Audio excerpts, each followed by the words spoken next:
Всем доброй ночи.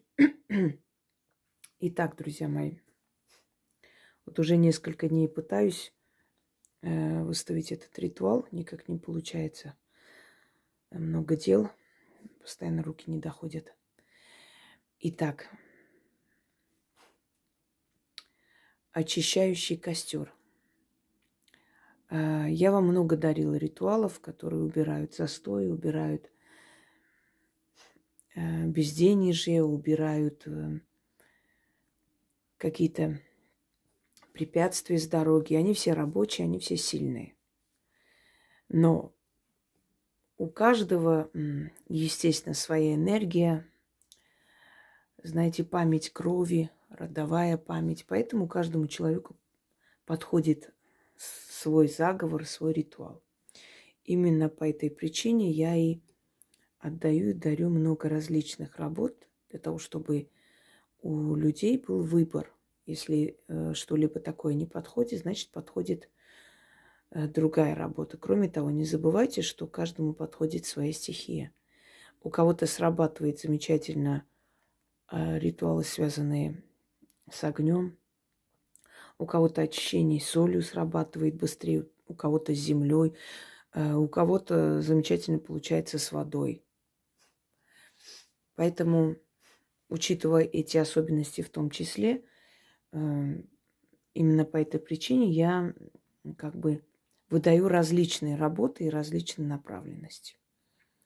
Итак, перед вами вольт женский. А вообще свеча, то есть, свеча вольт в виде женской фигуры. Такое продают, вы можете такое заказать, купить. Можете сами сделать вольт. Но, естественно, для мужчин это мужской вольт, для женщин женский. И он должен быть похож на человечка. Половые признаки не обязательно, но похоже на человеческое. 2 руки, 2 ноги, то есть человек, голова и прочее. Слепить можете сами. Друзья мои,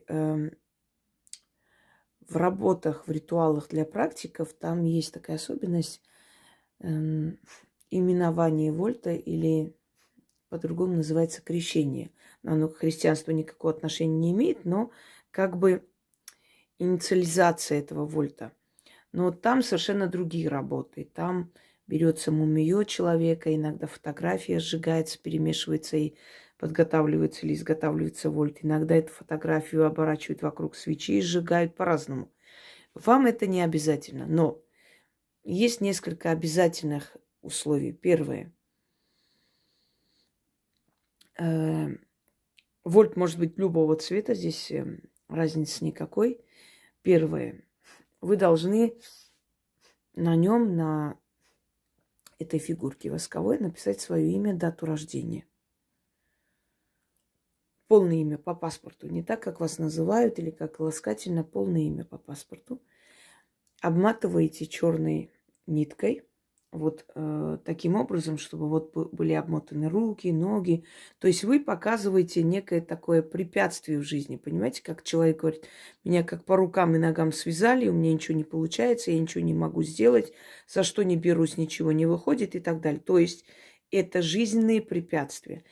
Я вам уже говорила и объясняю много раз.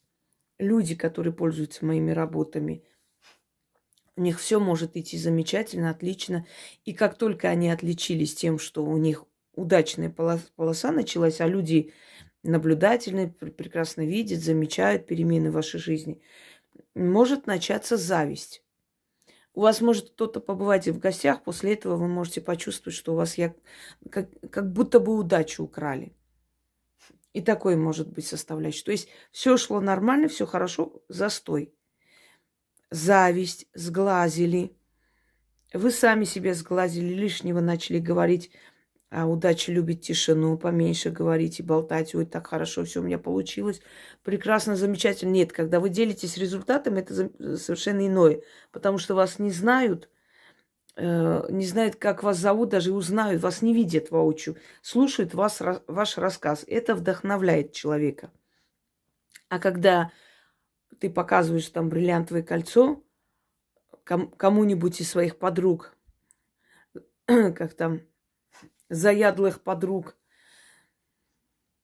И говоришь, вот мой муж подарил на день рождения или там на 20-летие совместной жизни и все прочее. У них глаза сверкают, кривая улыбка. Мог бы и получше подарить, а сами думают, а мне даже такое не дарили. И после этого раз и у вас все остановилось. Это совершенно иное. Это все означает, что чужая, черная, негативная энергия просто пришла в вашу жизнь и приостановила все. Это имеет место быть. Так вот, в таких случаях, вместо того, чтобы переживать, плакать, сидеть там, биться об стены, что у меня все было хорошо, и что теперь делать, берете и делаете подобные работы, которые вам даны. О черной зависти есть ритуал, есть жечь застой, да. Что еще у нас? Убрать нищету, изгнать горемыку и так далее. Очищайтесь обязательно от этого. И после только проводите ритуалы на удачу и прочее. Потому что пока вы не изгоните энергию, эту черную энергию, да, привлекать что-либо, ну не то, что бесполезно, сработает очень слабо. Итак, соль, которая всегда символизирует очищающую материю, потому что соль, он вбирает в себя всю вот эту вот черноту, черную энергию, поэтому солью очищались испокон веков. И соль стоила очень дорого, поэтому, знаете, соль была сродни серебру. И поскольку вот это такой дорогой продукт, когда-то, некогда, из-за соли иногда бунт поднимали. Вот такой вот дорогой продукт, он редко находился, то есть тяжело добывался и был очень дорогой. И считалось, что если жертвуешь духом такую дорогую, ну не вещь, а дорогой материал, дорогой продукт, ингредиент, значит, эта жертва будет принята. И тем более, что кристаллы соли обладают очищающей энергией, силой. Соль, вольт в виде человека можете слепить сами. Значит, нужно обмотать черной шерстяной ниткой, обязательно из шерсти, не другой. В других ритуалах подходят другие. Здесь именно шерсть. Далее. 6 черных восковых свечей. Прошу не спрашивать у меня, где найти, а что делать, а можно ли фломастером красить. Нет. Воск должен быть черный, у него особая энергия. И работать сильнее.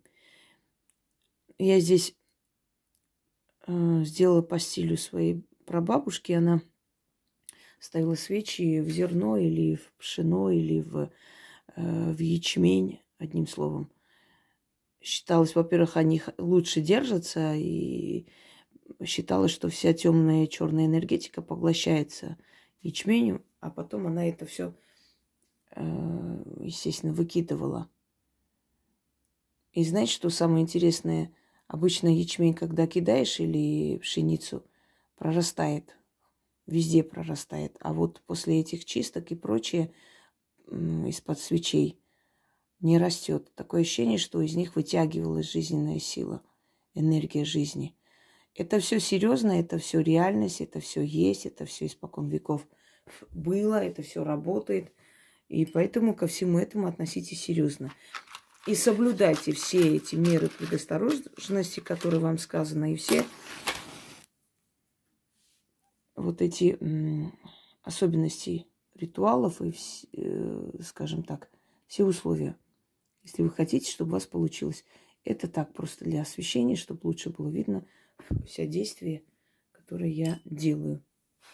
Итак, вот таким образом, значит, зажигаем 6 свечей, потом зажигаем сам вольт. И он должен полностью растаять, вместе с этими всем должен сгореть.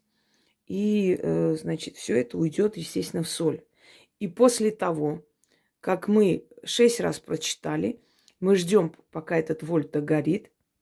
Потом это все вместе с 6 огарками свечей Все это кидаем. Ну, свечи можно потушить, когда вот прям догорит до этого предела. Естественно, можно потушить. Главное, чтобы основная часть сгорела. Это пшено вы поставите или 6 подсвечников, не имеет значения. Значит, вытаскивайте только свечи вместе с этой солью и с растаявшимся вольтом. Это все нужно перевернуть, черную материю. Вы можете использовать старые свои алтарные ткани. Вы же для чисток берете черный цвет, да, черные ткани. Вот, сохраните их, не кидайте, не выкидывайте. И можете потом в этих ритуалах использовать, когда нужно там, значит, в черную материю выносить, там оставлять. Вы можете вот эту материю использовать, потому что, во-первых, там уже грязно, там обожжённое, все такое, время от времени ткань меняется. И, во-вторых, она поглощает всю эту черноту, естественно, его просто хранить нет смысла ни для каких дел. А вот для таких вот работ, для таких чисток выносить, он замечательно подходит. То есть этот материал можете использовать в таких вот целях. Зажигаем вольт. Вы можете этот вольт слепить из скольких свечей хотите. Как вам удобно его слепить, так и слепите. То есть если вам 5 свечей понадобилось, можете все. Главное, чтобы наверху был фитиль, чтобы эта свеча, общая уже вольт свеча, она начала гореть, чтобы она горела. То есть приспособьте. Или закажите, есть такие, ну сейчас таких магазинов магии, мне кажется, везде полно. То есть даже тут искать не нужно. И везде есть подобные, скажем, атрибуты, свечи, все, что нужно для подобных работ. Сейчас все есть. Раньше люди своими руками все делали, передавали заодно и свою энергию. Сейчас можно готовые купить. Знаете, по силе равны ли? Если правильно сделаете ритуал, в принципе, особой разницы нет. Главное здесь сделать правильно. Читайте 6 раз. Когда будете читать, будет такое ощущение покалывания, как будто вот по лицу вот проходит, как комары кусают. Начинает вот это вот покалывание всего тела. Лихорадить начнет, может затошнить, может вырвать, потому что вы отрываете от себя эту черную энергию.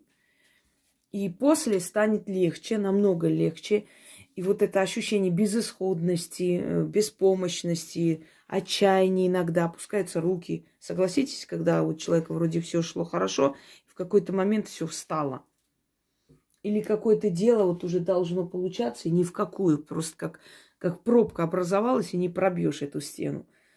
Вот в таких случаях это все очищается. В течение 2-3 дней все встает на свои места.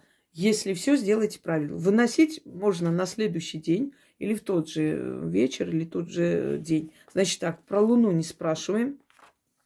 Открываем мой видеоролик и смотрим. Луна в магии. Если бы Луна была важна, я бы сказала, мои работы, в принципе, в основном, они созданы таким образом, чтобы человек не ждал какого-то цикла, да, лунного цикла для того, чтобы провести. Поскольку деньги нужны всегда и защита нужна в любое время, ты не можешь ждать какого-то особого времени для того, чтобы что-то для себя провести. Согласитесь? Поэтому они созданы именно, такой стиль называется уникальный, который подходит в любое время и прочее. Но проводить можете в любой день, но старайтесь в праздники и на выходные такие чистки не проводить, потому что у праздников и у выходных отрицательная энергия.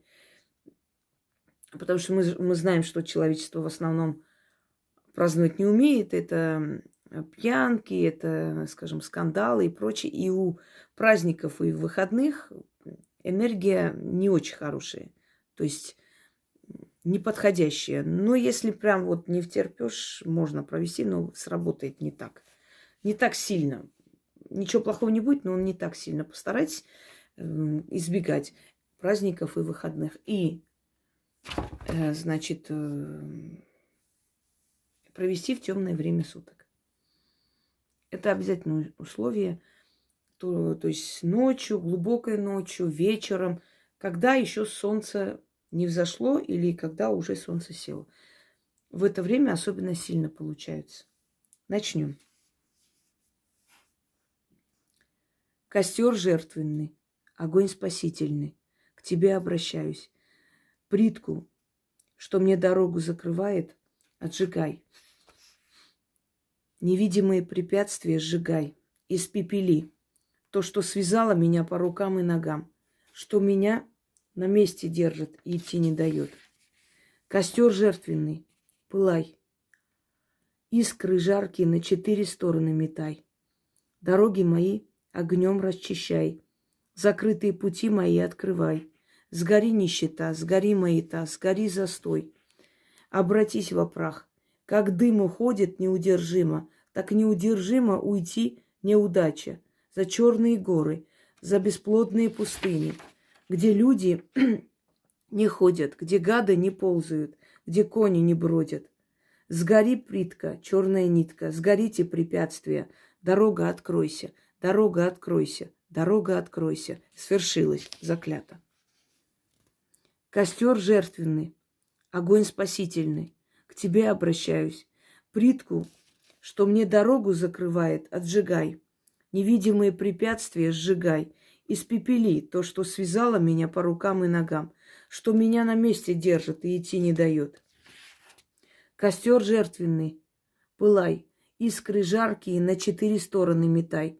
Дороги мои огнем расчищай, закрытые пути мои открывай. Сгори нищета, сгори маята, сгори застой, обратись во прах. Как дым уходит неудержимо, так неудержимо уйди неудача. За черные горы, за бесплодные пустыни, где люди не ходят, где гады не ползают, где кони не бродят. Сгори, плитка, черная нитка, сгорите препятствия, дорога откройся, дорога откройся, дорога откройся. Свершилось, заклято. Немного кружится голова в такой момент. Костер жертвенный, огонь спасительный, к тебе обращаюсь. Плитку, что мне дорогу закрывает, отжигай. Невидимые препятствия сжигай. Испепели то, что связало меня по рукам и ногам, что меня на месте держит и идти не дает. Костер жертвенный, пылай.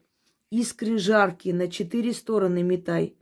Дороги мои огнем расчищай, закрытые пути мои открывай. Сгори нищета, сгори маята, сгори застой. Обратись во прах. Как дым уходит неудержимо, так неудержимо уйди неудача. За черные горы, за бесплодные пустыни, где люди не ходят, где гады не ползают, где кони не бродят. Сгори плитка, черная нитка, сгорите препятствия. Дорога откройся, дорога откройся, дорога откройся. Свершилось, заклято. Костер жертвенный, огонь спасительный, к тебе обращаюсь. Плитку, что мне дорогу закрывает, отжигай. Невидимые препятствия сжигай. Испепели то, что связало меня по рукам и ногам, что меня на месте держит и идти не дает. Костер жертвенный, пылай. Искры жаркие на 4 стороны метай. Дороги мои огнем расчищай, закрытые пути мои открывай. Сгори нищета, сгори маята, сгори застой, обратись во прах. Как дым уходит неудержимо, так неудержимо уйди неудача. За черные горы, за бесплодные пустыни, где люди не ходят, где гады не ползают, где кони не бродят. Сгори, плитка, черная нитка, сгорите препятствия, дорога откройся, дорога откройся, дорога откройся. Свершилось, заклято. Костер жертвенный, огонь спасительный. К тебе обращаюсь, плитку, что мне дорогу закрывает, отжигай. Невидимые препятствия сжигай. Испепели то, что связало меня по рукам и ногам, что меня на месте держит и идти не дает. Костер жертвенный, пылай, искры жаркие на 4 стороны метай. Дороги мои огнем расчищай, закрытые пути мои открывай. Сгори нищета, сгори маята, сгори застой, обратись во прах.